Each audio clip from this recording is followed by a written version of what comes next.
Global markets take a breather ahead of US GDP and inflation data tomorrow night. Australian consumer confidence jumps in the first week of receiving Stage 3 tax cuts. India's government delivers a lower deficit, and Singaporean inflation is below expectations.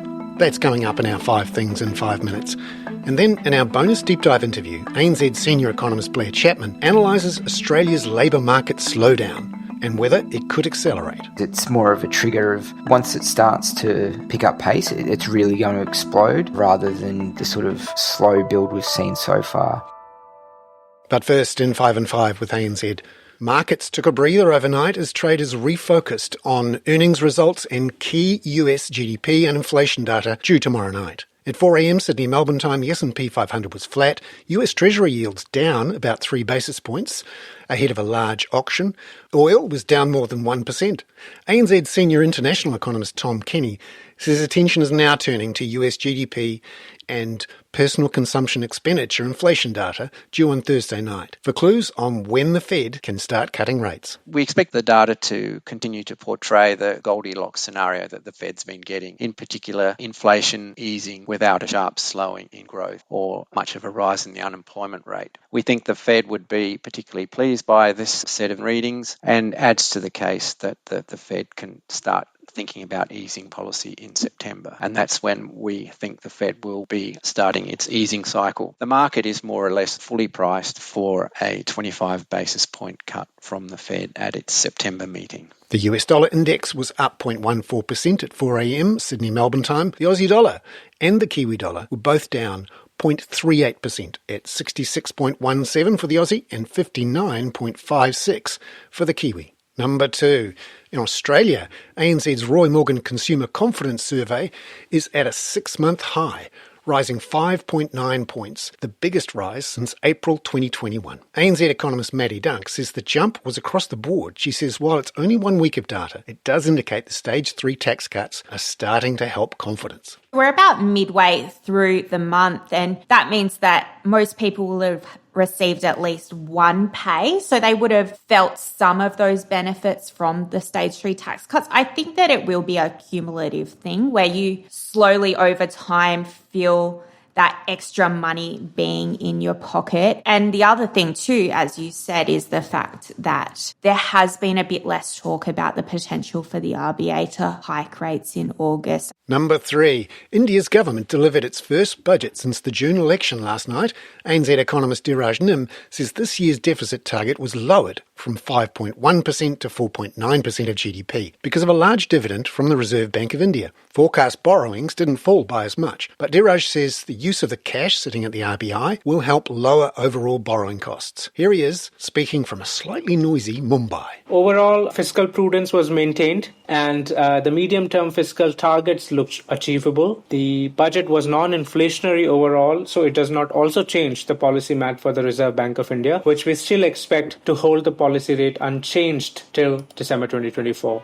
Number 4. Singapore's annual inflation rate fell to 2.4% in June from 3.1% in May due to temporary factors. But core inflation of 2.9% also came in lower than the market consensus for 3%. However, ANZ's head of Asia Research, Koon Goh, says the Monetary Authority of Singapore will be on the lookout for inflation from a still strong labour market. Services-related inflation is still running quite high at around 3.4%.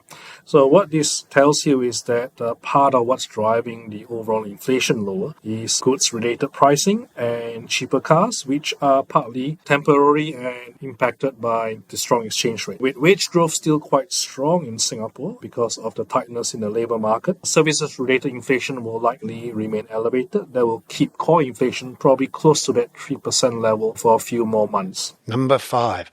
Malaysia releases its inflation data for June later today. ANZ economist Arindam Chakraborty is expecting the headline annual rate to tick up to 2.1% from 2% in May, driven by food and beverage, utilities and transport inflation. We will see the impact of the blanket diesel subsidy removal in the June CPI inflation data. So effective 10th June, pump prices of diesel in Peninsular Malaysia were set at 3.35 ringgit per litre, which is a 55% hike compared to the previous subsidized price. However, However, the share of diesel in overall fuel consumption is negligible. Therefore, we don't think that this increase will have any significant impact on transport inflation. Arundam Chakraborty there. Now, on our bonus deep dive interview, ANZ senior economist Blair Chapman talks to my colleague Alex Tarrant about how Australia's labour market slowdown could accelerate, something the RBA will be keeping a close eye on. The Reserve Bank of Australia is a dual mandate central bank, unlike some other central banks, and they have to keep in mind not only to inflation and getting that to their target between 2 and 3%, they have to think about full employment. That means that they've been walking this narrow path between slowing the labour market down enough to get inflation back to target and not losing too many jobs so that they can achieve both goals. And in their last set of minutes, they actually, when discussing the case to hold, highlighted the fact that the risks to their labour market forecasts are actually possibly to the downside because the unemployment rate tends to rise quickly when it does increase. And so then just looking at the different signs in the labour market in terms of what they're pointing at, you're saying that the slowdown in the labour market could accelerate. Just run us through some of those factors that you're looking at. Yes, it's very clear that labour demand in the economy has been slowing. So vacancies and job ads were very, very high coming out of the COVID lockdowns, and they have been declining from those very high levels. And then more recently, we saw some data from Jobs and Skills Australia around businesses who are recruiting, and that level of recruitment has actually dropped back to 2021 levels when the East Coast was actually in a lockdown. So that's a pretty low level of recruitment if you think about it's equivalent to when the country was in a lockdown. So that's one factor, that declining labour demand. Another factor is declining average hours worked. So we have seen employment growing quite strongly,